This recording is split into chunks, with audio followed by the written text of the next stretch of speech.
চেয়ে ঘুমটা ছট করে ভেঙে গেল। সঙ্গে সঙ্গে অপর দিকে শুনতে পেলাম ঘরের দেওয়াল ঘড়িটা চিৎকার করছে।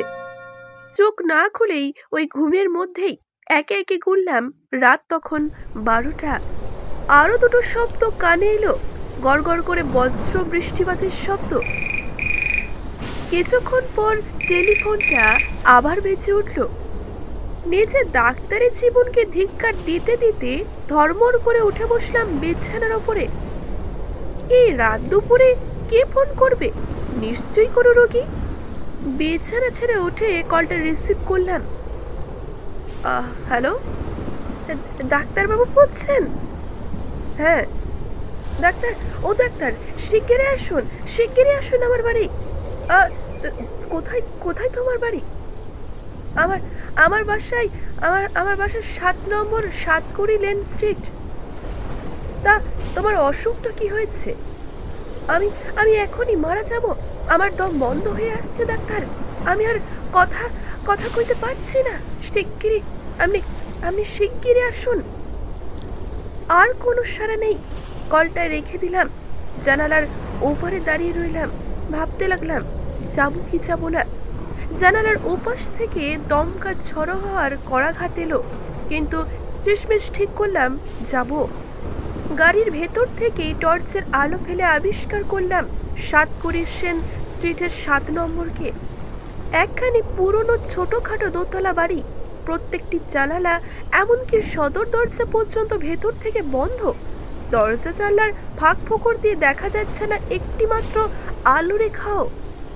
একই এত রাত, তাই ড্রাইভারকে আর ঘুম ভাঙায়নি, নিজেই এসেছি গাড়ি চালিয়ে। ব্যাগটা পাশ থেকে তুলে নিয়ে রাস্তায় গিয়ে নামলাম। রাস্তা কিনা জলে ডোবা, বোঝা মুশকিল। আমার হাঁটু পর্যন্ত জলে ধাক্কা মারছে। যেদিকেই তাকাই জনপ্রাণীর কোনো চিহ্ন মাত্র নেই। এ যেন মানুষের পৃথিবীই নয়। শুধু মানুষই কেন, একটা কুকুর বিড়াল কিচ্ছু না। চারদিকে হু হু করে বাতাস বইছে, একেবারে কনকনে ভিজে বাতাস। শীতে কাঁপতে কাঁপতে 7 নম্বর বাড়ির কাছে গিয়ে সদর দরজায় হাজির হলাম, কড়া নাড়লাম। হঠাৎই খুলে গেল দরজাটা। বাড়ির ভেতরটাও অন্ধকার। কে দরজা খুললো দেখবার জন্য টর্চ বার করলাম, কিন্তু কারোরই কোনো আবিষ্কার করতে পারলাম না। মনে ভাবলাম বোধহয় কোনো অন্তঃপুরিকা এসে দরজা খুলে দিয়েই আবার তাড়াতাড়ি ভেতরে চলে গেছে। কিন্তু কি মুশকিল, এরা ডাক্তারকে ডাক দিয়েছে অথচ বাড়ির ভেতরে একটা লণ্ঠনও পর্যন্ত জেলে রাখেনি। অন্ধকারেই বাড়ির ভেতরে 2-4 পা এগিয়ে গলা তুলে বিরক্তভাবে বললাম, মানুষের চোখ অন্ধকারে চলে না, একটা আলো দেখবার ব্যবস্থা করুন। অত্যন্ত গম্ভীর এবং অত্যন্ত কর্কশ কণ্ঠে কে বলে উঠল, আলো নেই, আলো দেখবার লোকও নেই। টর্চটা জেলে এগিয়ে আসুন, ডান দিকের সিঁড়ি, দোতলায় উঠে বাঁ দিকের প্রথম ঘরেই রোগীকে দেখতে পাবেন। অদ্ভুত তো, কি কথা বলছে, কোথা থেকেই বা বলছে। চারিদিকে টর্চের আলো ফেলতে লাগলাম।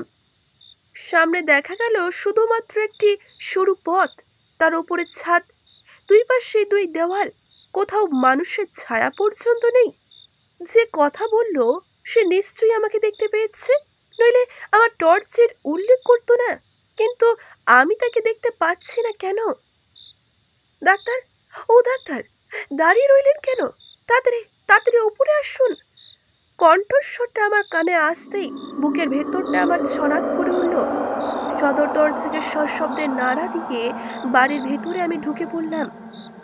আমি আর দাঁড়ালাম না, নিজের দুর্বলতায় নিজেই লজ্জিত হয়ে সামনের দিকে এগিয়ে গেলাম। ডান দিকে সিঁড়ি বেয়ে উপরে উঠলাম এবং উঠতে উঠতে লক্ষ্য করলাম সিঁড়ির প্রত্যেক ধাপে জমে রয়েছে 1/2 ইঞ্চি পুরো ধুলো। সেই ধুলোর ওপরে একটি মাত্র পদচিহ্ন নেই, যেন বহুকালের মধ্যে এই সিঁড়ির উপর দিয়ে কোনো মানুষের ওঠানামা হয়নি। আরও একটা ব্যাপার অনুভব করলাম, আমার চারিদিক ঘিরে যেন কোনো মৃত বা জীবন্ত অদৃশ্য বিভীষিকা আমাকে ঘিরে আছে, যেন আমার প্রত্যেকটা পদক্ষেপ সে লক্ষ্য করে আছে। হঠাৎ হঠাৎ করে আমার গা এমনভাবে শিউরে উঠতে লাগলো যে আমি থমকে দাঁড়িয়ে পড়তে লাগলাম। ভাবলাম, এই ভুতুরে বাড়ি ছেড়ে কি আমার চলে যাওয়া উচিত? আবার কে যেন ব্যঙ্গের স্বরে বলে উঠল, ডাক্তার, ও ডাক্তার, কত মরার হাড় নেড়ে চড়ে রাতের পর রাত কাটিয়েছ, কত পচা গলা মরার দেহ কেটে কেটে ডাক্তারি বাস করেছ, তবু তুমি ভয় পাচ্ছ কেন? মনের ভাব লুকোবার জন্যে জোর দিয়ে সিধে হয়ে দাঁড়ালাম। তাকে বললাম, আমি মোটেই ভয় পাইনি। তাহলে তুমি কাঁপছো কেন? ঠান্ডা হাওয়ায় আমার শীত করছে। কানে এলো একটা শুকনো ও চাপা বিশ্রী হাসির আওয়াজ। একটা দারুণ ক্রোধে জেগে উঠল আমার পুরুষত্ব। বেশ চেঁচিয়ে বললাম, কারোর হাসি শোনবার জন্য আমি এখানে আসিনি, আমি এসেছি রুগী দেখতে। বা পাশের ঘরের ভেতর থেকে শোনা গেল, আচ্ছা উত্তম, ভেতরে এসো, দরজা খুলে। দরজায় ধাক্কা মারলাম, কিন্তু খুলল না। আবার কেউ যেন বলে উঠল, দেখতে পাচ্ছ না দরজায় বাইরে শেকল লাগানো আছে? আমিও দেখলাম, তাই তো। তাই শেকল নামিয়ে ঠেলা মেরে দরজা খুলতে ভেতর থেকে বেগে বেরিয়ে এলো যেন হিমালয়ে তুষার মাখানো বাতাসের একটা ঝটকা। আমি দুপা আবার পেছিয়ে এলাম। আবার সেই ভয়াবহ কণ্ঠ এলো, এসো এসো ডাক্তার এসো, আর দেরি করো না, আমার দম বন্ধ হয়ে আসছে যে, আমি আর কথা কইতে পারছি না। ও ডাক্তার! নিজেকে সামলে নিয়ে ভেতরে গিয়ে দাঁড়ালাম। ঘুটঘুটে অন্ধকার ঘরে নাকে লাগলো পচা গলা কোনো মৃতদেহের গন্ধ। টর্চটা জ্বালাবার উপক্রম করছি, এমন সময় সে আবার বলে উঠল, আহ, ও কি, আলো জ্বেলো না ডাক্তার, আলো জ্বেলো না। কেন? যা বলছি তাই করো না, নাহলে তুমি আঁতকে উঠবে, মূর্ছিত হয়েও পড়তে পারো। আমি বলে উঠলাম, অদ্ভুত ব্যাপার তো, এখানে কোনো কি পাগল লুকিয়ে আছে যে আমার সাথে কথা বলছে, না কেউ আমার সঙ্গে প্র্যাকটিক্যাল যোগ করতে চাইছে? আশ্চর্য তো, আলো না জ্বালে আমি রোগীকে পরীক্ষা করব কেমন করে? আচ্ছা বেশ, তবে জ্বালো ডাক্তার। আমি আলো জ্বাললাম। ময়লা চাদরে মোড়া বিছানা উপর পড়ে আছে একটি সুদীর্ঘ দেহ। দেখলে বোঝা যায় সেটা অনেক দিনের পুরনো মৃতদেহ, অথচ পচে বা গলে যায়নি। কিন্তু তার কি ভীষণ মুখমণ্ডল, ভুরু দুটো উঠে গিয়েছে কপালের অনেকটা উপরে, এবং তার চোখ দুটি নিচের দিকে তলিয়ে গেছে একেবারে। তৎক্ষণাৎই আমার বুকটা ছনাৎ করে ওঠে। সবচেয়ে ভয়ানক দৃশ্য হচ্ছে, তার মুখগহ্বরের ভেতর থেকে কিলকিল করতে করতে বেরিয়ে আসছে সার বেঁধে পোকার পর পোকা। আমি আমার চোখে স্তম্ভিত করে আড়ষ্ট হয়ে দাঁড়িয়ে রইলাম। মনে মনে ভাবলাম, হে ভগবান, এই কি আমার রোগী? ডাক্তার, ও ডাক্তার, এ যন্ত্রণা যে আমি সইতে পারছি না, শিগগিরই এসো। দেখতে পাচ্ছ না আমাকে আক্রমণ করে চলেছে দলে দলে নরকের কীট? এই পোকাগুলিকে তাড়িয়ে দাও, ওই ওই পোকাগুলিকে তাড়িয়ে দাও।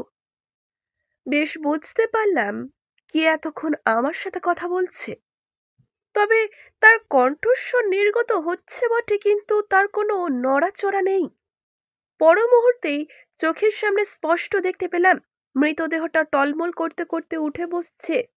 কিন্তু তার উঠে বসবার ভঙ্গি দেখলে মনে হয় সে যেন নিচে উঠতে পারছে না, কিন্তু তাকে যেন কেউ ধরে তুলে দিতে চাইছে।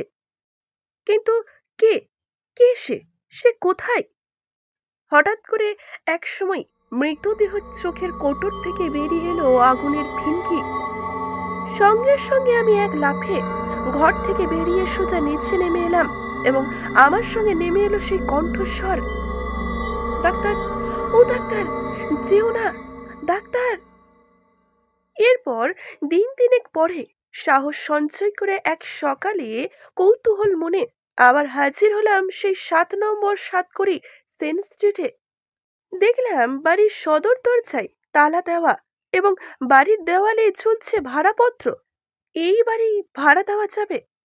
অবাক হয়ে ভাবছি, এমন সময় পেছন থেকে শুনলাম, এই যে ডাক্তারবাবু, এখানে আপনি? কি ব্যাপার? ফিরে দেখি আমারই এক পরিচিত লোক, এই অঞ্চলেই তার বাসা।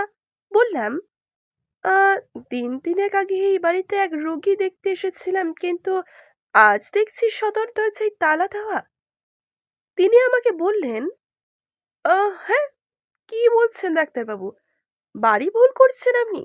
এ বাড়ি তো আজ 1 বছর ধরে খালি পড়ে আছে। বাড়িখানার ভারী বদনাম, কেউ ভাড়া নিতে চায় না। আমি আসল কথাটা চেপে গিয়ে জিজ্ঞাসা করলাম, বলছিলাম যে এ বাড়ির শেষ ভাড়াটি কে জানেন? হ্যাঁ, জানি তো, ভুবনেশ্বর বাবু। কেন? না, মানে কিছু না। তিনি এখন কোথায় থাকেন জানেন? হ্যাঁ, পরলোকে। আহ, তা এই বাড়িতেই তিনি মারা যান? হ্যাঁ, ওই হার্ট অ্যাটাক করে মারা গেছেন আর কি। তার আত্মীয় স্বজন বলে তোর কেউ ছিল না, না। ওই পাড়ার লোকেরাই উদ্যোগ হয়ে তার সৎকার্য ব্যবস্থা করেন। সব কথা শুনলাম। সব কথা শুনে আমার একটা কথাই মনে হলো, পরলোকেও কি টেলিফোন যন্ত্রের ব্যবস্থা আছে? কারণ ভুবনেশ্বর বাবু তার পরেও বার কয়েক আমার সঙ্গে সংযোগ স্থাপন করতে চেয়েছিলেন। প্রতি শনিবারেই রাত 12টার ফোনের ঘন্টা বেজে ওঠে, আর সেই ভয়ানক কণ্ঠস্বর শুনি, ডাক্তার, ও ডাক্তার, শিগগিরই এসো, শিগগিরই। ভুবনেশ্বর বাবু আজও আমাকে ডাকাডাকি করেন কিনা জানি না, কারণ এখন শনিবার রাত্রে টেলিফোনের ডাকে আমি আর সাড়া দিই না। এখানেই শেষ করছি আজকের গল্পটি। আজকের গল্পটি যদি ভালো লেগে থাকে, অবশ্যই একটি লাইক করবেন, শেয়ার করবেন এবং কেমন লাগলো জানাতে ভুলবেন না। ধন্যবাদ।